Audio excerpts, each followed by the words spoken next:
Good afternoon, everybody, and welcome to the Planning and Heritage Committee meeting. We'll call the meeting to order. And do we have any declarations of conflicts today? Okay, seeing none, can I get an approval of the agenda? Moved by Councillor McCabe, I'll seconded by second His it. Worship. And can I just, again, this is an opportunity just to, don't have to deal with it now, but I wanted to bring up the summary offense ticketing. I haven't heard anything about where we're at with it. I know that in a bylaw amendment that we did get the protective services ticketing system and what areas can be fined minimum, maximum, so I just wanted to find out about that. And I know we had the discussion, Madam Chair, on the relocation of the Provincial Community Outreach Wellness Centre. There are timelines, and I'd like to know, and I think that the deputy and myself are just, I'm very keen on following these timelines that they put out. 0 to 60 for the relocation, 60 to 120 for bringing services up to provincial standards, that is for mental health, drug addiction, misuse of alcohol. So I'd just like to find out where, they did lay it out when they made their presentation. And I think the question that was asked to me many times, what's the long-term plan? I think that's what we were hoping to get from them, a long-term plan. Is it to consolidate these services at the newly, well, it's going beyond concept now. I think it's going out to design, build, tender, the new mental health acute care campus that is to be constructed out off 115 Deacon Grove Lane. So again, Donna, David, it's just to get an idea where we're going with these two files. And no need, Madam Chair, to provide any quick response, but just really want to stay, I'm staying fully focused on summary offense ticketing. It's been going on 4 years, and now with the timelines for the Provincial Community Outreach Wellness Centre and its relocation. Thank you. Great, thank you, Your Worship. So, we've got the approval of the agenda, adoption of the minutes from December the 5th, moved by His Worship, seconded by Councillor McCabe.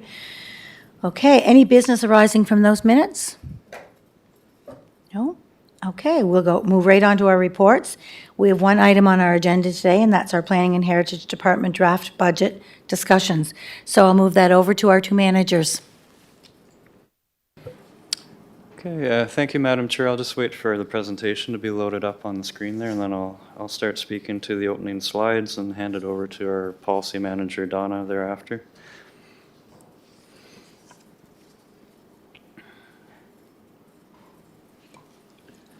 Okay, so members of Planning and Heritage Committee, following is a presentation regarding the Planning Department's draft 2024-2025 budget. So to get us started,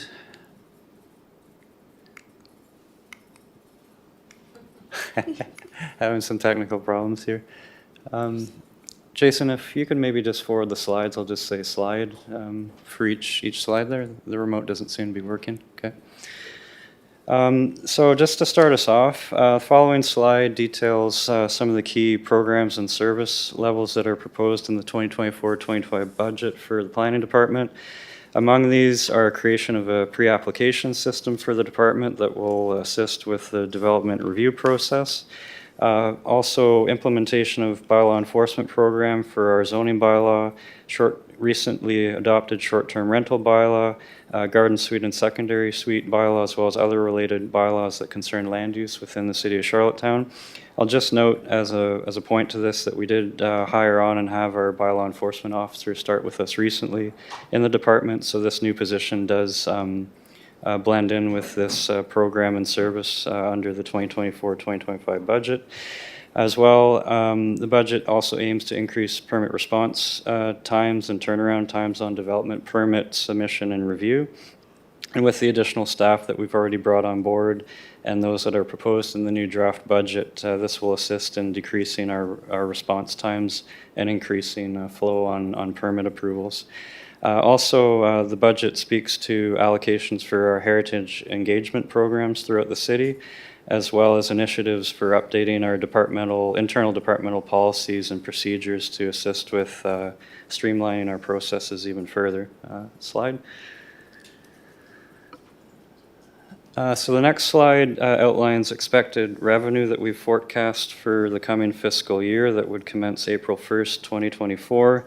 On this slide is detailed revenue that was collected for fiscal year ending March 31st, 2023, as well as our estimates for the current fiscal year ending March 31st, 2024. As you can see, there's been, over the last 2 fiscal years, there's been an upward swing in our revenue.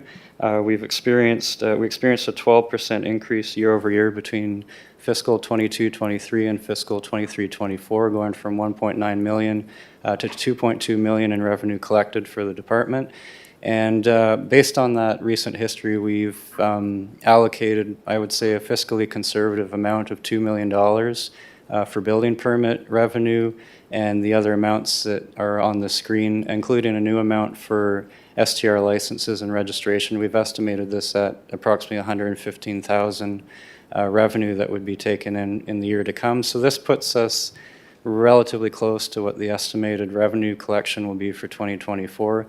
Again, if the growth that we experienced in the past 2 years holds consistent, the number before you, the budgeted forecast amount, could in fact actually be higher than what's shown here. Again, we're trying to be relatively fiscally conservative here.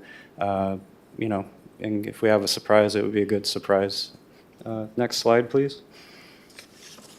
And linking in with this is our proposed organizational chart for the coming year under the new budget. There's not a whole lot of change here, but I will highlight in red here we have a new Director of Integrated Growth, which has already been accounted for in the existing budget. That new position, I understand, is starting in a couple of weeks' time. We also are asking in the budget yet to come for fiscal 24-25 the addition of one more building inspector, allocation for a third building inspector, or fourth if you count the CBO in that tally, as well as a in-house GIS specialist who would provide GIS services exclusively to the Planning and Heritage Department, both on an operational and strategic basis, fulfilling map requests for department members for development applications, as well as fielding strategic requests for data collection, statistical mapping exercises that would feed into long-range policy. As well as we have highlighted here, we do have existing allocations for 2 Planner 3s, a Policy Planner 3 as well as a Development Planner 3. We're suggesting a slight alteration to those positions such that each would function in a dual role for coverage of managers. So the Planner 3 would dovetail as a deputy manager and fulfill management duties and roles where the manager is otherwise absent on vacation or otherwise. So those are the proposed organizational changes that feed into our budget requests for the coming year, and I'll hand it over to Donna, who will speak to the expenditure side of the proposed budget.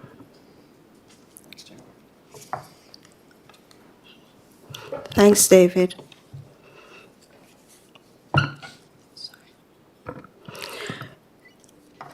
So the first slide on expenses speaks about the salary, and this is the main portion of what we plan to spend or propose to spend during the fiscal year 2024-2025. And as you see, we have them broken down by salary affiliation, and these are set amounts, and we plan to spend just over $1.8 million.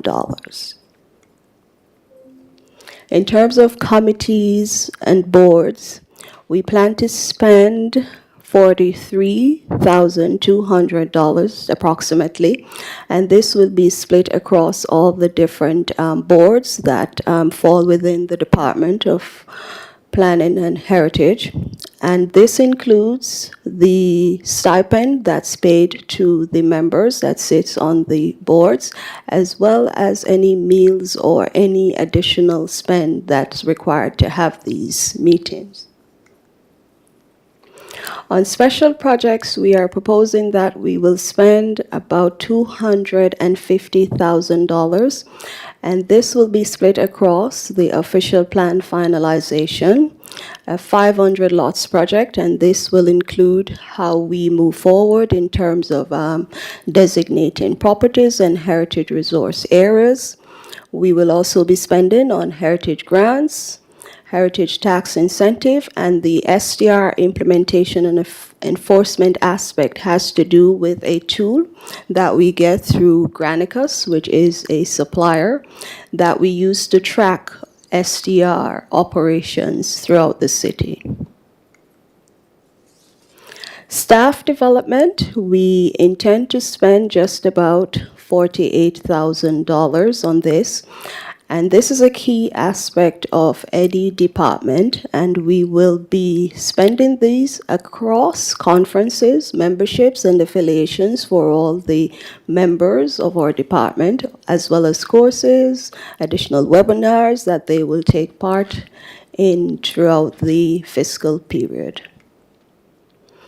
Other expenditure, we've budgeted just about $74,000 for planning services, $21,500 for office supplies, $45,200 for advertising and communication, and for travel, about $6,000. So this brings a total to about $146,700. So of the revenue that Dave spoke to, and when we subtract our expenses from our revenue, we have a shortfall of just over $200,000. And that's the end of our presentation. If you have any questions, we're happy to answer. Thank you. I'll open up the floor for questions, either Council McCabe or His Worship.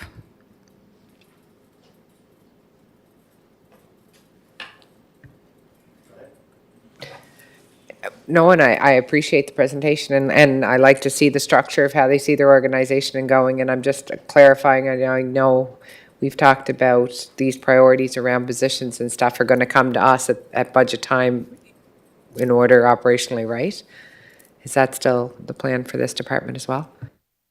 So when I looked at the presentation from Donna and David, it looks like there's 4 initiatives, but 2 of them are already in the organizational chart, already pre-approved, are they not? A Planner 3 and maybe both Planner 3s? Like, so which of those 4 are actually new initiatives that are over and above what have already been approved last year?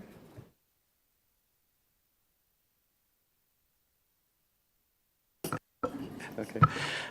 Through the chair, we do already have existing approval for 2 Planner 3s in the department. Again, going back to one of the slides I spoke to, from a staffing perspective, operational staffing, we're asking for additional allocation in the budget that we could hire on another building inspector to free up any potential bottleneck on the back end for building permit review, and also have our own in-house GIS specialist to provide fulfillment of mapping requests from staff, and also external requests from members of the public, and also any long-range strategic mapping exercises that feed into long-range planning that we're doing as a department. I'll note that the department did go through a significant restructuring recently, and there were new positions that were added in the past year. The previous budget did have an allocation for what was called a manager of building codes. However, we've deleted that because that position was never hired for, nor is it fulfilled currently, and we deem that it would be better use of funds to rescind that allocation in the previous budget and then redistribute those funds for a mapping specialist and another operational building inspector who'd be out in the field providing inspections and processing building permits. Because our CBO that we currently have effectively acts as like a sub-manager to that building inspector contingency within the department. So having another manager we felt was possibly redundant at this point in time, so. So your two Planner 3s that had been approved last year, I noticed that they are deputy managers as well. So does that change the amount of money that had been approved last year for the two Planner 3s? Thank you, Madam Chair. No, it doesn't change the amount that was allocated last year. And the Planner 3 and the Planner 2 will be on the policy side. The Planner 3, as you may be aware, on the policy side, resigned recently, and so that position is still open, as well as the Planner 2 on the policy team. So just to get this right, you're asking for, in terms of new initiatives, you've got two. You've got your tracker, GIS tracker, I think it was, and another building inspector. Is that correct? Yeah, through the chair, that's correct. So we'd want to hire our own mapping person that can fulfill mapping requests for the department, that we're not borrowing from another department as we currently are and scrambling when we have last-minute requests. And having that's very important. Most planning departments have their own GIS staff member. Also, to add another building inspector, likely a building inspector too, that's capable of handling all inspections for Part 3 and Part 9 building code reviews. That would be of great benefit, I think, to the city, and to free up any bottlenecks on the back end for final permit issuance and permit reviews. Yeah. And you mentioned that one of the positions that you didn't fill last year, you're going to reallocate that money. So you actually, like, what is your shortfall? If you're going to take that position and eliminate it and use those funds towards these two positions you're talking about, you're probably not asking for very much in terms of a new initiative. Yeah, through the chair, we're repurposing that money. However, the money that was otherwise allocated to that position, being a management position, wasn't an absolute value that was enough to cover for these two new positions. So there'd be a little bit extra to cover for that. It's not like a one-for-one swap. But again, going back to something I said previously, I feel like we've possibly underestimated what our revenue will be in the following fiscal year. Again, we've been very fiscally conservative, and that likely accounts for why the budget is showing a deficit of $200,000. Like, we're trying to be overly cautious here that we may not see quite as much of a bump from 23 to 24 as we did see from 22 to 23. However, with the growth rates we have in the city, I wouldn't be surprised if we go over that $2 million allocation, for instance, for building permit revenue, but we're just trying to be cautious here, so. Yep. Great, thank you for that clarification. Anybody else have some questions? Chair, I'd just like to follow up what you were talking about, the organizational chair. I didn't know the Planner 3s were hired as deputy managers. I just thought they were hired as Planner 3s, so they were just given that designation and with a little bit of a top-up because they're Planner 3 and deputy manager, correct, David? Through the chair, and my apologies, I didn't actually answer the original question that you asked, Chair, previously. To clarify, currently, they are Planner 3s. There's no such thing as a deputy manager. This is something new that we're suggesting as an overlapping title, such that the pay scale for the Planner 3s won't actually change as a base pay for the position. However, when the managers are gone, we'll have backup staff being the Planner 3s who would fulfill the management duties, and therefore, for those several weeks of the year, whatever allocation of time that is, they would basically get a bump up in pay to the manager rate for when they're covering for manager duties. It's just to allow for a redundancy and a formal redundancy and a formal backup through the budget that, someone who's fulfilling management duties is being compensated appropriately for that extra work that they're doing. So. Yeah, no, I understand that, Dave, because it provides not only planning skills, but managerial skills that can be that could be very effective and useful in the long term. Yeah, it could feed into future succession planning for the department, yeah. The only issue I have, David, and just through the chair, is that we have two GIS down with Paul Johnston, our asset manager. In other jurisdictions, they have a Department of Technical Services, engineers, GIS.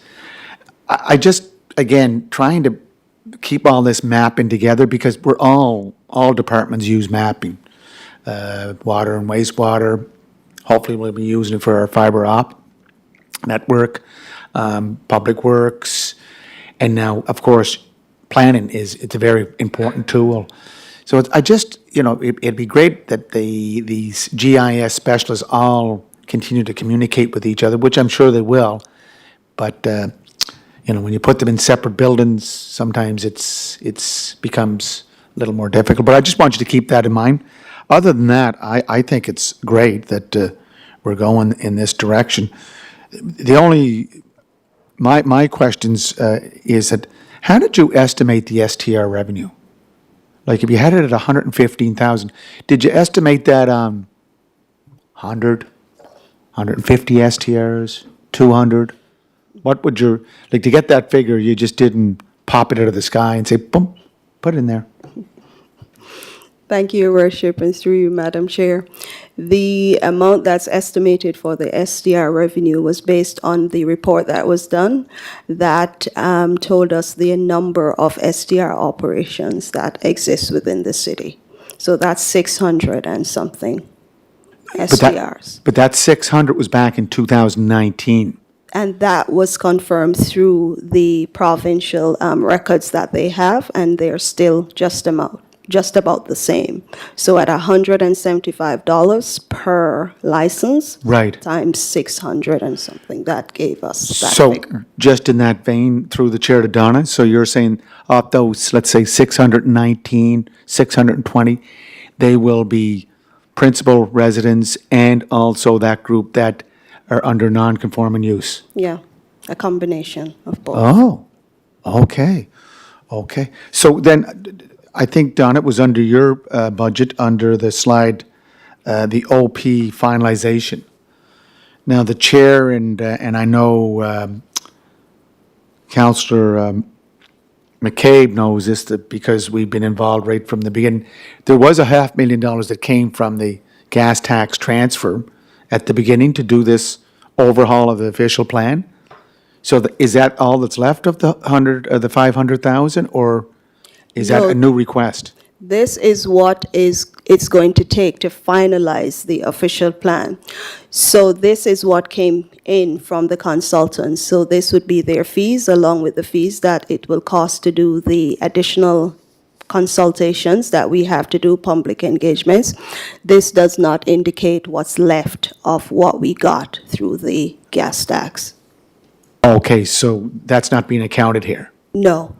So is that That- accounted somewhere else in your revenue? That amount, we will get confirmation from the finance department on by tomorrow in terms of how much we have left, because that amount was supposed to be split between the official plan and the sustainability plan.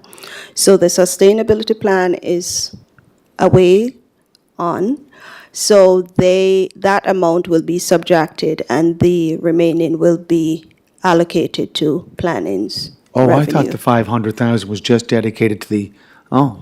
So we don't have that number, so that could actually reduce the 200,000 Yeah. that you have over. So that will Expenses add over to- revenue. yeah. Okay, okay. So, on there was that, okay, so that official plan finalization, we're going back to, again, this is just part of the working document. We'll be going back to the public engagement to get feedback on what Upland, I think, will be proposing. Are we still with Upland? and O2. And O2, right. Yeah. So that'll be coming to us, So that will come to 6 the weeks. Planning and Heritage Committee in terms of the phase-in rescope will come next week to the Planning and Heritage Committee, where Oh. we'll outline the different aspects that they will undertake to finalize the plan. okay, so that means going out to the public, get feedback, Mm-hmm. so, okay. So then on the half, we got a contract, we've officially signed it off, so now we're gonna wait for the official announcement. Will there be funding available through half to help out the department? There will be funding available Okay. through half, but can't But say. no. I know the agreement was signed. Agreement means that there's something with it. Yeah. Anyway, so I just wanted to ensure that we do have other sources. The last thing I want to ask is, I just looked at David's. So David, it says implement bylaw enforcement program for Z zoning bylaw, STR's garden suite. So will that include, to my earlier question, concern about summary offense ticketing? Through the chair, Your Worship, it would account for that, even though it's not explicitly mentioned on the slide. It would account for summary offense. That'd be wrapped up in that larger package of bylaw enforcement. And again, our bylaw officer is hired in place, working currently. That allocation for that position is already in the existing budget and will flow through to the new budget. Yep. Yeah, so, Chair, when you look through the budget and you look at, what we're taking in on permits, and it looks like the future looks pretty good too. It's pretty balanced. So it's Yep, thank you. probably one of the better budgets I've seen, I know, yep, of course it is. thanks to your Yeah. role as chair. Yes, of course, yep. If there's no other questions on this, this will, we need a recommendation from the committee that it move on to finance. And so if nobody else has any other questions for our managers, then I could ask for somebody to move this to move on to finance. Moved by His Worship, seconded by Councillor McCabe. So we're all in favor of moving All in this on to favor. finance. No dissent. That's wonderful. Thank you. Okay. Any new business? No, move to adjourn. Move to adjourn. Look at that, Julie. Moved by His Worship, seconded by No, Councillor no, McCabe. just a good chair. Thank you, everybody. Great job.